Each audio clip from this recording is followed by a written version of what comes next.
नमस्कार मित्रांनो, मी भूषण म्हात्रे आणि मी सध्या पंचवटी नाशिक मध्ये.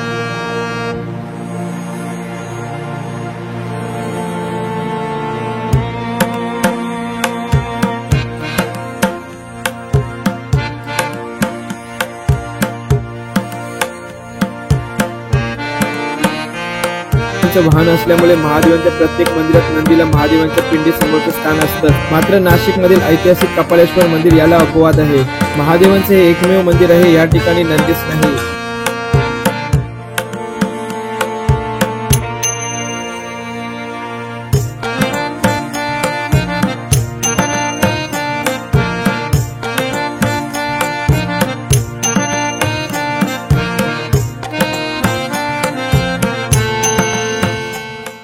नमस्कार मित्रांनो, मी भूषण म्हात्रे आणि मी सध्या पंचवटी नाशिक मध्ये.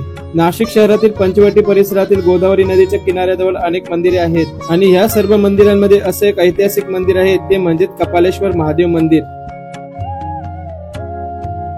जगाच्या पाठीवर असलेल्या प्रत्येक शिव मंदिरात नंदी हा महादेवांच्या समोर असतो. नंदी हा महादेवांचे वाहन समजले जात असले तरी नाशिक मध्ये असे एक मंदिर आहे. या मंदिरात मात्र महादेवांच्या पिंडी समोर नंदीच नाही. महादेवाने याच ठिकाणी नंदीला आपलं गुरु मानलं.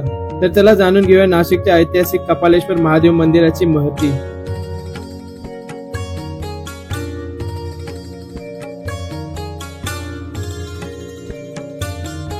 कपालेश्वर मंदिराचं दर्शन करायचं असेल तर तुम्हाला नाशिक मध्ये यावं लागेल आणि नाशिक मध्ये येण्यासाठी भारतातील सर्व छोट्या मोठ्या शहरापासून ट्रेन अवेलेबल आहेत.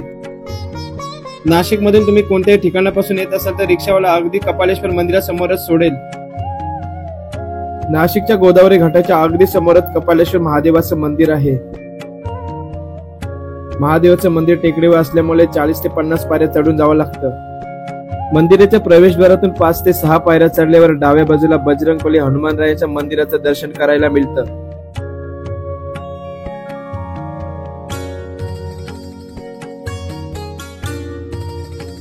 हनुमंतरायांच्या मंदिराचं दर्शन केल्यानंतर मागच्या साईडला महादेवाचं एक छोटंसं मंदिर सुद्धा आहे.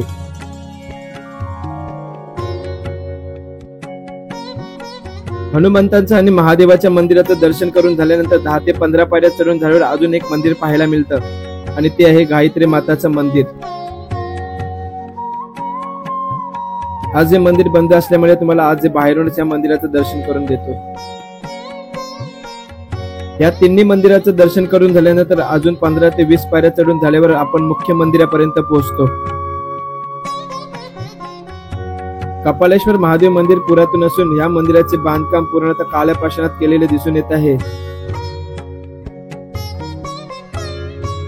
मुख्य मंदिरामध्ये प्रवेश केल्यानंतर भव्य असे सभामंडप आणि गर्भगृह दिसून येतो. स्थानिक माहितीनुसार या टेकडीवर पूर्वी फक्त महादेवांची शिवपिंडी होती. त्यानंतर पेशव्यांच्या काळात ह्या मंदिराचा जीर्णोद्धार करण्यात आला. 1728 मध्ये कोळी समाजाने ह्या मंदिराची बांधणी केली. तसेच 1763 मध्ये जगजीवन पवार यांनी मंदिराच्या प्रांगणाचा विस्तार केला. कृष्णाजी पाटील पवार यांनी पायऱ्यांचे बांधकाम पूर्ण केले असे सुद्धा सांगण्यात येते. मित्रांनो, मी सध्या कपालेश्वर महादेव मंदिरामध्ये. या मंदिराविषयी अशी एक आख्यायिका सांगितली जाते की जगाच्या कुठल्याही कोपऱ्यातील महादेवाच्या मंदिरात गेलात तर शंकराच्या पिंडीजवळ तुम्हाला नंदी विराजमान दिसेलच. नंदी हा महादेवांचं वाहन असल्यामुळे महादेवांच्या प्रत्येक मंदिरात नंदीला महादेवांच्या पिंडी समोरचं स्थान असतंच. मात्र नाशिक मधील ऐतिहासिक कपालेश्वर मंदिर याला अपवाद आहे. महादेवांचे हे एकमेव मंदिर आहे. या ठिकाणी नंदीच नाही. याविषयी एक आख्यायिका सांगितली जाते की महादेवांना ज्यावेळी ब्रह्महत्येचं पातक लागलं त्यावेळी महादेवांनी या पातकापासून स्वतःची मुक्ती करून घेण्यासाठी त्रिभुवन पालथं घातलं होतं. मात्र त्यांचं पातक काही दूर झालं नाही. आपण ह्या पातकापासून कसं सुटणार याची चिंता महादेवांना सतावत असताना नंदीने त्यांना नाशिकच्या रामकुंडावर आणलं. या ठिकाणी असलेल्या गोदावरी, वरुणा, अरुणा या त्रिवेणी संगमात स्नान केल्यानंतर महादेवांचं पातक दूर झालं आणि महादेव ब्रह्महत्येच्या दोषातून मुक्त झाले. आपल्याला ह्या पातकापासून नंदीने मुक्ती दिली. यामुळेच या ठिकाणी महादेवाने नंदीला आपला गुरु मानलं.